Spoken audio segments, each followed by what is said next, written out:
اعوذ باللہ من الشیطان الرجیم بسم اللہ الرحمن الرحیم۔ آج 25واں روزہ ہے، تو 25ویں پارے کے آغاز کے اندر ہی اللہ رب العزت نے موضوع سخن جو ہے وہ قیامت کو بنایا ہے۔ الیہ یرد علم الساعۃ، قیامت کا علم جو اللہ کی طرف لوٹتا ہے، تو قیامت کا علم جو ہے وہ اللہ رب العزت کے ہی پاس ہے۔ وما تخرج من ثمرات من اکمامها وما تحمل من انثى ولا تضع الا بعلمہ، اور جو کچھ زمین سے نکلتا ہے اور جو اسی طرح جو کچھ مادہ کے پیٹ کے اندر ہوتا ہے، اور جب تو وہ بھی اللہ کے علم کے اندر ہی ہے۔ قیامت کا علم اللہ کے پاس ہے۔ اللہ کے محبوب کے پاس جبریل امین آئے، انسان کی شکل کے اندر، آدمی کی شکل کے اندر آئے اور آ کر کچھ سوال کیے، اور ان میں سے ایک سوال یہ بھی کیا، اخبرنی عن الساعہ، مجھے قیامت کے بارے میں بتائیے۔ تو اللہ کے محبوب نے فرمایا، مل مسئول عنہا بعلم من السائل، یعنی قیامت کے بارے میں تجھ سے زیادہ نہیں جانتا۔ تو اس نے فرمایا اخبرنی عن اماراتها، قیامت کی نشانیوں کے بارے میں بتائیے۔ تو آپ نے فرمایا ان تلد الامۃ ربتها وان ترى الحفاة العراة العالة رعاء الشاة يتطاولون في البنيان، قیامت کی نشانی یہ ہے کہ تو دیکھے گا کہ اولاد کا حکم والدین پر چلے گا، اور دوسرا پاؤں سے ننگے اور بدن سے ننگے، جب ان کے پاس مال آئے گا تو بڑی بڑی عمارتیں بنانے کے اندر مقابلہ کریں گے۔ تو یہ قیامت کی نشانیوں میں سے۔ پھر انسان کی فطرت کو آگے اسی بارے میں ذکر کیا، وَلَئِنْ أَذَقْنَاهُ رَحْمَةً مِنَّا مِنْ بَعْدِ ضَرَّاءٍ، جب انسان کو ہم اپنی رحمت میں سے کچھ حصہ تکلیف کے بعد پہنچا دیتے ہیں تو وہ کہتا ہے یہ میرے لیے ہی ہے، اور جب جو ہے اس کو کوئی مصیبت پہنچتی ہے تو وہ پھر جو ہے وہ نا امید ہو جاتا ہے۔ اور آگے سورۃ الشورى جو ہے، اس کے اندر جو ہے وہ صحابہ کرام کے آپس میں مشورے کا تذکرہ ہے کہ آپس میں مشورہ کیا کرتے تھے۔ تو اللہ رب العزت کو یہ ادا اتنی پسند آئی، سورہ ہی پوری نازل کر دی جس کا نام سورۃ الشورى رکھ دیا۔ فرمایا کہ وہ لوگ جو ہے انہوں نے اللہ کے علاوہ کسی اور کو دوست بنایا ہوا ہے، اور ہم نے یہ قرآن آپ پر عربی زبان کے اندر نازل کیا تاکہ لوگ اس کو سمجھ جائیں، اور ام القریٰ یعنی مکہ کے لوگ اس سے نصیحت حاصل کرے اور ارد گرد کے لوگ بھی نصیحت حاصل کرے۔ اور اللہ رب العزت کی ذات آسمان اور زمین کو پیدا کرنے والی ہے، اور جس نے تم کو جوڑا جوڑا بنایا اور جانوروں کو بھی جوڑا جوڑا بنائے، جانوروں کے بھی۔ بس چاہیے کہ اور وہ لوگ جو اللہ کے علاوہ کسی اور کو پکارتے ہیں وہ ان کے کچھ کام آنے والے نہیں ہیں، اور اللہ وہ ذات ہے جس نے یہ کتاب حق نازل کی ہے اور میزان بھی، ترازو بھی رکھا ہے، پھر انسان کے اعمال جو ہے وہ تولے جائیں گے۔ وما یدریک لعل الساعۃ قریب، اور آپ کو کیا معلوم شاید کہ قیامت قریب ہو۔ اللہ کے محبوب نے فرمایا تھا انا والساعۃ ہاتین، میں اور قیامت جو ہے ان دو انگلیوں کی طرح، جس طرح دو انگلیوں کے درمیان کوئی فاصلہ نہیں، یعنی میرے اور قیامت کے درمیان کوئی فاصلہ نہیں ہے۔ آخرت کے اعتبار سے کوئی فاصلہ نہیں، اس لیے کہ آخرت کا ایک دن ہی جو 50,000 سال کا ہوگا۔ یستعجل بها الذین لا یؤمنون، اور جلدی وہ طلب کرتے ہیں جو آخرت پر ایمان نہیں لاتے، اور وہ لوگ جو ایمان لاتے ہیں وہ اس سے خوف میں ہوتے ہیں، وہ جانتے ہیں یہ سچ ہے۔ اور اللہ رب العزت وہ ذات ہے جو اپنے بندوں کو رزق دیتی ہے جتنا چاہتی ہے، اور جو کوئی جو ہے آخرت کی کھیتی کا طالب ہوتا ہے تو ہم اس کو لیے دنیا کا حصہ بھی دے دیتے ہیں، اور جو صرف دنیا کا حصہ جو ہے وہ چاہتا ہے کہ دنیا مل جائے، ہم دعا مانگتے ہیں کبھی آخرت کا تذکرہ نہیں، دنیا کے ہی مال مانگتے ہیں، تو صرف دنیا ہی مانگتے ہیں۔ فرمایا اس کو دنیا میں جو کچھ ملنا مل جاتا ہے، پھر آخرت میں کوئی حصہ نہیں ہوگا ان کے لیے۔ اس لیے اللہ کے محبوب نے یہ دعا سکھائی، ربنا آتنا فی الدنیا حسنۃ وفی الآخرۃ حسنۃ، اللہ دنیا بھی اچھی کر دے، آخرت بھی اچھی کر دے، وقنا عذاب النار، اور جہنم کی آگ سے بچا جائے۔ اور اللہ رب العزت کی ذات وہی ہے جو تمہاری توبہ، اپنے بندوں کی توبہ قبول کرنے والی ہے اور گناہوں سے درگزر کرنے والی ہے، اور وہ اتنی باخبر ہے جو کچھ تم کرتے ہو سب کچھ جاننے والی ذات بھی ہے۔ اور وہ جو توبہ قبول کرنے والی، ایمان والوں کے نیک اعمال کرنے والوں کے اپنا فضل بھی ان کو دینے والے، اور کافر لوگ جو ہے ایسے لوگوں کے لیے رزق، ان کے لیے دردناک عذاب ہے۔ اور اگر اللہ رب العزت لوگوں کے لیے رزق کشادہ کر دیں اپنے بندوں پر تو وہ زمین کے اندر فساد پھیلانے لگتے ہیں۔ تو اس لیے بعض لوگوں کو اللہ رب العزت کو پتا ہوتا ہے ہر بندے کو اگر اللہ زیادہ رزق دے دے تو بعض لوگ جو وہ رزق کو پچاتے نہیں ہیں، رزق زیادہ مل جائے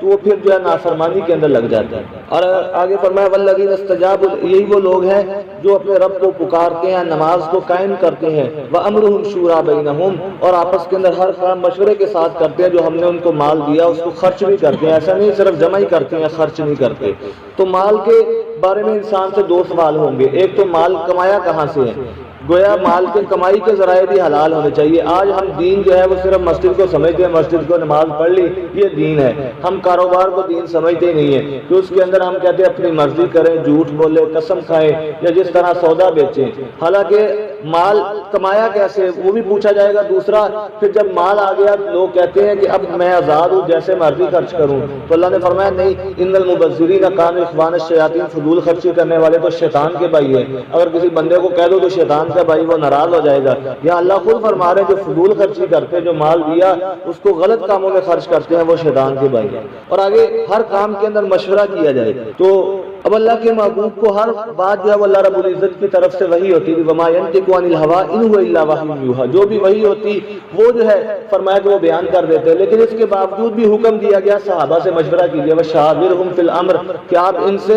مشاورت کے اندر ان کو شریک کیجیے۔ تو گویا اس سے معلوم ہوتا ہے ہر انسان کی رائے لینی چاہیے۔ اور آگے فرمایا جس کو اللہ رب العزت گمراہ کر دے تو پھر کوئی اس کا مددگار نہیں ہوگا اس کے بعد جو ہے۔ اور آپ دیکھو گے جس دن جو ہے وہ ڈر کے مارے ان کی آنکھیں جھکی ہوئی ہوں گی اور وہ کہیں گے ہم خسارے کے اندر آ گئے۔ اور فرمایا خوب سن لو کہ ظالموں کے لیے اب جہنم ہی ہے، عذاب دائمی ہوگا۔ ایسا نہیں ہے کہ ایک دفعہ عذاب ملنے کے بعد ان کو چھوڑ دیا جائے گا۔ وہ اپنے رب کو پکاریں گے، اس دن پکاریں یا نہ پکاریں ان کی پکار کا کوئی جواب نہیں دیا جائے گا۔ پھر مشرکین مکہ ایک اور کہتے تھے، پھر اللہ نے یہ بھی فرما دیا کہ اللہ کے لیے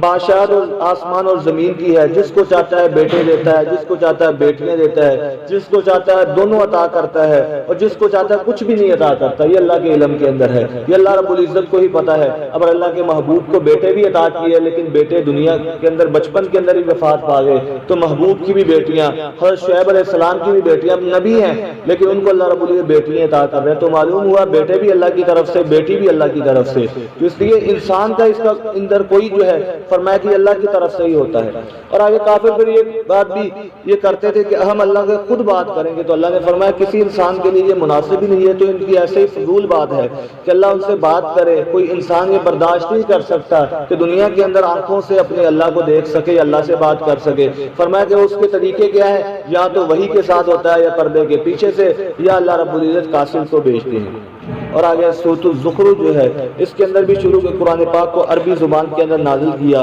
تاکہ جو ہے تم سمجھو۔ اور آگے فرمایا جب تم سوار ہوتے ہو جانوروں پر تو ایک دعا جو ہے جو پڑھی جاتی ہے اس کے اندر اس وقت بھی اپنے رب کی نعمتوں کو یاد کرو۔ وَتَقُولُ سُبْحَانَ الَّذِي سَخَّرَ لَنَا، پاک ہے وہ ذات جس نے یہ مسخر کر دیا اس کو ہمارے لیے، اور ورنہ ہم ایسا کرنے والے نہیں، ہم اس کی طرف ہی لوٹنے والے ہیں۔ یہ سواری پر جب انسان سوار ہو تو یہ دعا پڑھی جائے۔ اور آگے فرمایا کہ لوگ یہ کہتے پھر کافر لوگ ایک اور بات مشہور کرتے کہ یہ فرشتے جو ہے معاذ اللہ یہ اللہ کی بیٹیاں ہیں۔ تو اللہ نے فرمایا اب اللہ کے لیے اس چیز کی منسوب کر رہے ہو جو ان کو پتہ چلتا کہ ہمارے گھر میں بیٹی پیدا ہوئی تو ان کے چہرے جو ہے وہ سیاہ ہو جاتے غصے کی وجہ سے، اور بچی کو زندہ دفن کر دیتے تھے۔ فرمایا کہ اللہ کے لیے وہ اس چیز کی نسبت کر رہے ہو، نہ اللہ کو بیٹوں کی ضرورت نہ بیٹی کی ضرورت، اس لیے کہ ضرورت تو اس کو ہوتی ہے بیٹے بیٹیوں کی کہ میرے سہارا بنیں گے، کہ جو کمزور ہو اب اللہ رب العزت طاقت ہمیشہ سے ہمیشہ رہیں گے، اللہ کی قوت کے اندر تو کوئی کمی آ ہی نہیں سکتی، تو اللہ تو ان چیزوں کی ضرورت ہی نہیں۔ اور آگے فرمایا جب ابراہیم علیہ السلام کا پھر تذکرہ اپنی قوم سے کہا،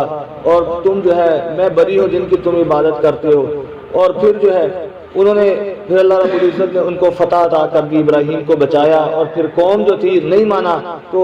بار بار سمجھاتے رہے۔ پھر آگے فرمایا اگر یہ بات نہ ہوتی لوگوں کے لیے امتحان نہ بڑھ جاتا، ولولا ان یکون الناس امۃ واحدہ، لوگوں کے لیے امتحان نہ بڑھ جاتا تو ہم وہ لوگ جو اللہ کی صبح و شام نافرمانی کرتے ہیں ان کو دنیا میں اتنا مال دیتے کہ ان کے گھر سونے اور چاندی کے ہوتے، ان کی دیواریں بھی، ان کی سیڑھیاں بھی سونے اور چاندی کی ہوتی، لیکن کیا تھا ایمان والوں کے لیے آزمائش بڑھ جانی تھی۔ انہوں نے کہا فلاں کے پاس بڑا مال ہے، یہ اللہ کا بڑا اس پر کرم ہے، تو اس لیے اللہ رب العزت کے ہاں جو ہے اگر مال کی قدر و قیمت ہوتی تو کسی کافر کو اگر مکھی کے مچھر کے پر کے برابر بھی حیثیت ہوتی کسی کافر کو ایک گھونٹ پانی نہ ملتا۔ اللہ نے فرما دیا ان اللہ لا ينظر الى صورکم واموالکم ولکن ينظر الى قلوبکم واعمالکم، نہ شکلوں کو دیکھتے ہیں نہ مالوں کو دیکھتے ہیں، دلوں کو تو اعمال کو دیکھتے ہیں، ان چیزوں کو دیکھا جاتا ہے۔ اس لیے صحابہ کرام کے پاس جب بھی فتوحات ہوتی تو وہ پریشان ہوتے، کہیں ایسا تو نہیں ہے ہم نے جتنے نیک کام کیے ان کا بدلہ دنیا میں مل گیا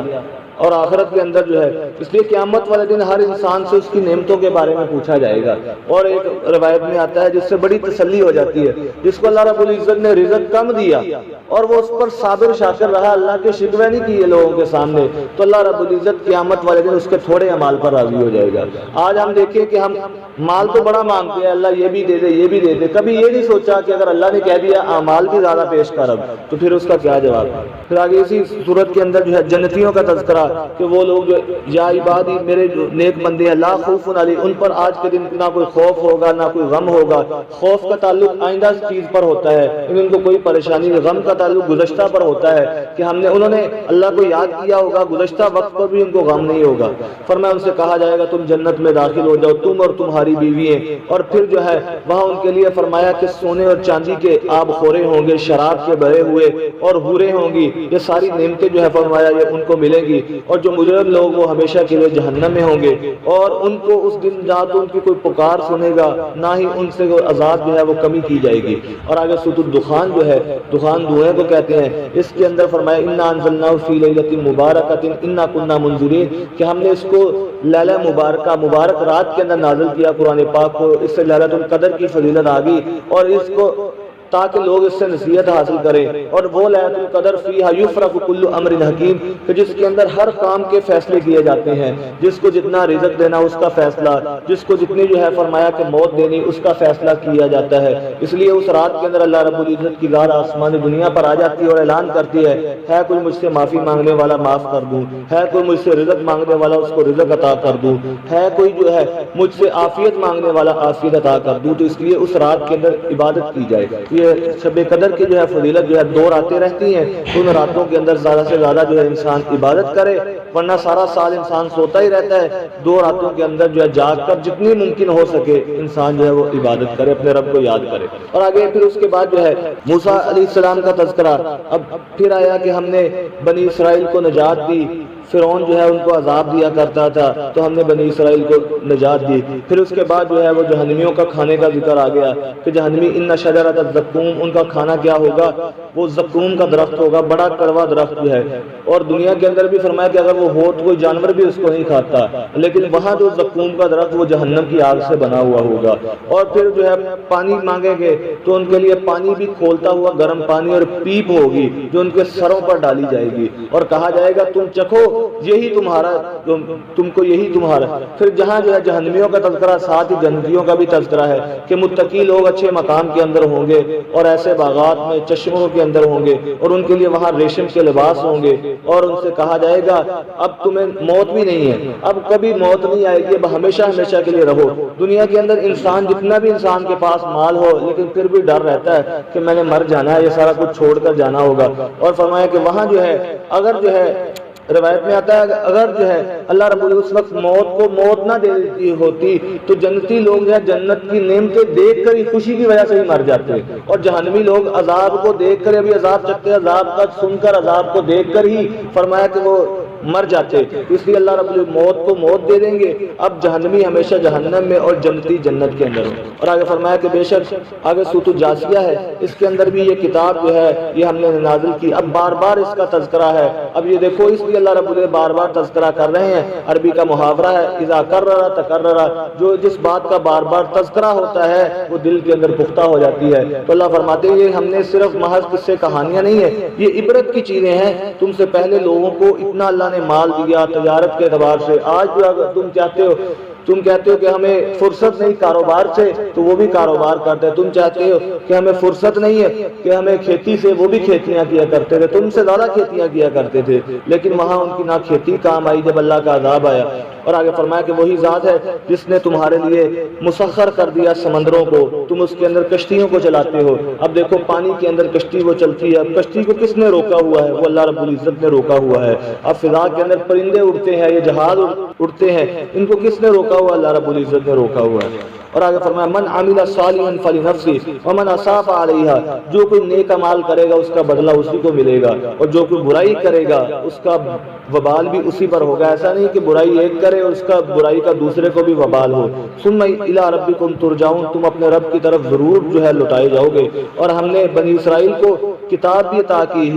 اور اسی طرح دانائی بھی عطا کی، نبوت بھی دی، ورزقناہم من پاکیزہ رزق بھی دیا، اور ان کو فضیلت دی تمام جہان والوں میں سے، تمام جہان والوں پر۔ یہ بنی اسرائیل کو اس امت سے پہلے سب سے افضل امت جو ہے وہ بنی اسرائیل کی تھی، ان کے لیے آسمان سے ساری چیزیں اترتی تھی، اور جب یہ امت جو آئی تو یہ امت تو ایسی ہے کہ بنی اسرائیل کے نبی موسیٰ علیہ السلام تمنا کیا کرتے تھے اے اللہ مجھے اس امت کے اندر پیدا کر دے. تو یہ امت جو ہے امت محمدیہ یہ سب سے افضل ہے. فرمایا کہ آپ کہہ دو اللہ وہ ذات ہے جو تم کو زندہ کرتا ہے اور وہی تم کو موت دے گا پھر تم کو قیامت والا دن جمع کرے گا. اور اس دن جو ہے جس میں کوئی شک نہیں ہے لیکن اکثر لوگ جانتے نہیں ہیں اور اللہ کے لیے بادشاہت ہے ہر چیز کی. اور آگے فرمایا اور اسی کے لیے بڑائی ہے آسمان اور زمین کی بڑائی بھی اللہ کے لیے ہے اور وہ غالب بھی ہے حکمت والا بھی ہے. دعا کہ اللہ رب العزت قرآن پاک سمجھ رہا ہے.